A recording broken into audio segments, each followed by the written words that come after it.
Hello everyone, welcome back to my YouTube channel. My name is Kevin Saili and I wish you well, have a decent profits, and have a good day. Teman-teman, selamat datang lagi untuk yang viewers saya yang setia, yang luar biasa, menemani saya selalu, mensupport saya selalu. Saya ingin mengucapkan terima kasih. Salah satu viewers itu memberikan permintaannya untuk membahas tentang seputaran VeChain. So I decided to discuss about VeChain in this video. So if you guys like VeChain or if you guys like cryptocurrency, feel free to hit that subscribe button supaya nggak ketinggalan informasi-informasi yang menarik berikutnya. So langsung aja kita bahas ke dalam kontennya. By the way, as a reminder, saya bukan financial advisor, jadi gunakan video ini sebagai bahan pembelajaran teman-teman aja untuk mengimprove analisa teknikal teman-teman gitu ya. So pembahasan pertama saya akan mulai dari time frame weekly, di mana kita di sini sepertinya bermain di dalam Elliott Wave Theory ya. Dan buat beberapa teman-teman yang udah support, maksudnya udah subscribe saya dari lama dan udah follow video-video saya, pasti tahu ya saya lumayan sering menggunakan Elliott Wave Theory sebagai bagian dari analisa teknikal saya gitu ya. So ini adalah wave 1-nya kita. Oke. Ini adalah wave 2-nya atau correction wave-nya, terdiri dari ABC correction teman-teman, dan dilanjut ke wave 3-nya atau impulse wave-nya, dilanjut lagi dengan ABC correction yang berpotensi saat ini menemukan level bottom di kisaran area segini gitu teman-teman ya. So kalau misalkan saya ngelihat teman-teman, ini kan jelas sekali ya, ini ada contoh saya bawain ke teman-teman Elliott Wave Theory. Jadi wave 1, wave 2, correction wave, ya wave 2, wave 3, 1, 2, 3, 4, 5, dan correction wave lagi sebelum kita meneruskan ke wave 5-nya. Dan kalau misalkan benar teman-teman, sesuai harapan kita, di mana VeChain saat ini berpotensi membentuk, atau bukan membentuk sih, lebih tepatnya berpotensi berada di kisaran level bottom-nya dari C wave atau 4 wave, maka kita berpotensi ngelihat VeChain itu akan meneruskan penguatannya teman-teman. But before saya lanjut lagi, ini sebenarnya ada beberapa hal yang perlu diperhatikan juga. Ya, sedikit kabar baik teman-teman, di mana VeChain itu setiap kali dia nge-testing si exponential moving average, so far exponential moving average 55 ini memberikan dia semacam power, dan akhirnya di sini closing di atas exponential moving average 21 gitu.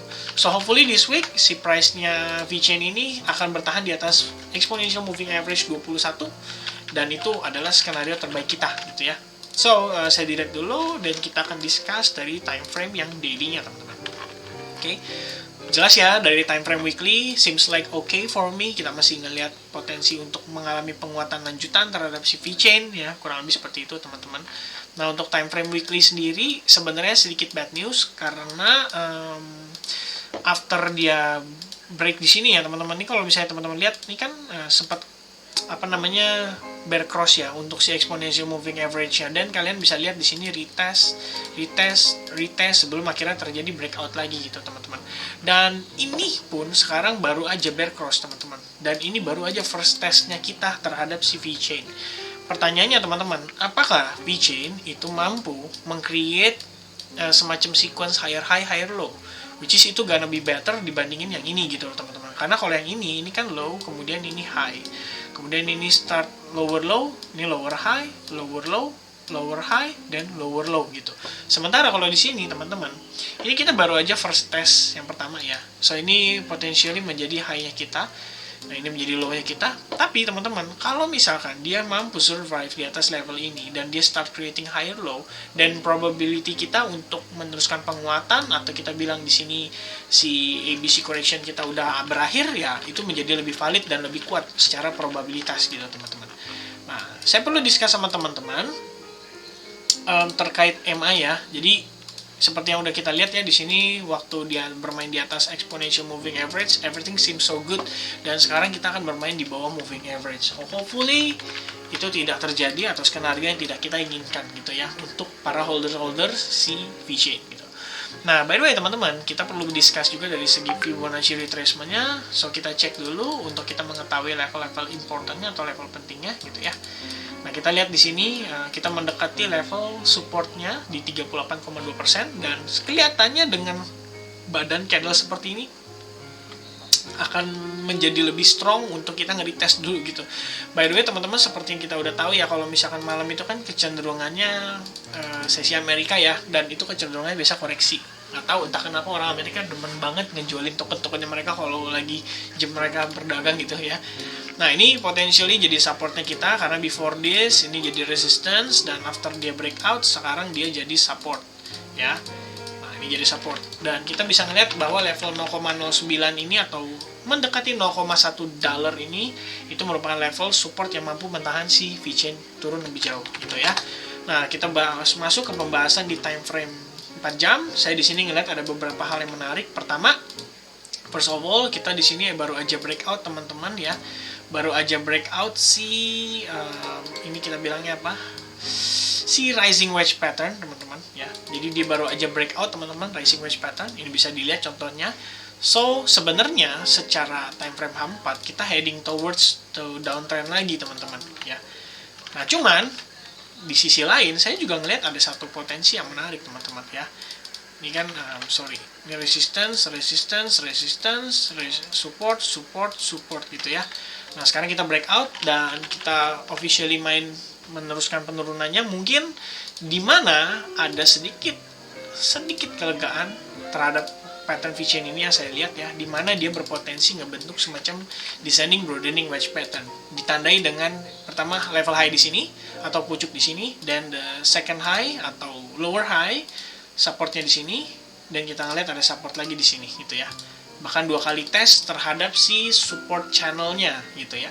Ini decline 1, decline 2, decline 3, decline 1, decline 2, decline 3.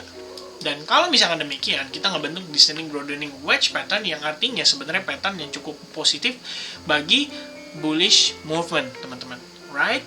So, this is gonna be the descending broadening wedge pattern, dan secara bentuk kurang lebih kita mirip teman-teman yang kita datang dari bawah, naik, kemudian slowly kita create kayak gini gitu ya. Ini kita datang sebenarnya dari bawah, oke, dan kita creating semacam yang tadi saya bilang ya, descending broadening wedge pattern, oke. Dan ya, potentially kita akan nge-retest level 0,9 dollar dulu sebelum kita ngelihat si maybe this VeChain terjadi breakout kayak gini gitu ya. Kalau misalnya kayak gini, maka skenario yang bermain itu berarti kisaran kurang lebih kita bisa bilang ya, let's say kayak semacam head and shoulder lah ya teman-teman, sebelum terjadi breakout atau inverse head and shoulders gitu ya. Itu untuk time frame dari si H4-nya teman-teman. Nah, untuk support teman-teman, kita ngeliat di sini intinya 0,9 bertahan sebagai level supportnya dia yang cukup penting ya, karena di sini udah retest sebanyak 1 kali dan 2 kali di sini gitu. Nah, kalau misalkan itu breakout, pertanyaannya kemanakah si VeChain akan turun? Potentially udah pasti di sini teman-teman. The next supportnya, dimana kita ngelihat di sini ada demand yang cukup strong terhadap level ini gitu ya. Bahkan kalau misalnya mau diukur itu sebenarnya dari tailnya kita udah lihat adanya pressure dari buyer yang mempertahankan level itu teman-teman. Right?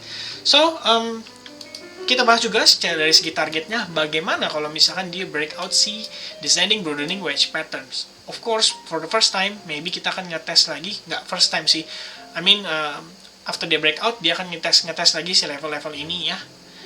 Ya, kalau misalnya teman-teman cek, ini kan adalah ini ada tail candle ya, ini juga tail candle, berarti 61,8% itu menjadi level yang cukup penting bagi si VeChain untuk menjadi resistance kita, dan kita bisa ukur lagi dari sini teman-teman, kurang lebih. Oke, saya pindahkan dulu garisnya. So, kita akan ngetes lagi si level yang kurang lebih menjadi resistance-nya saat ini, dan itu berada di kisaran 0,14 dollar ya.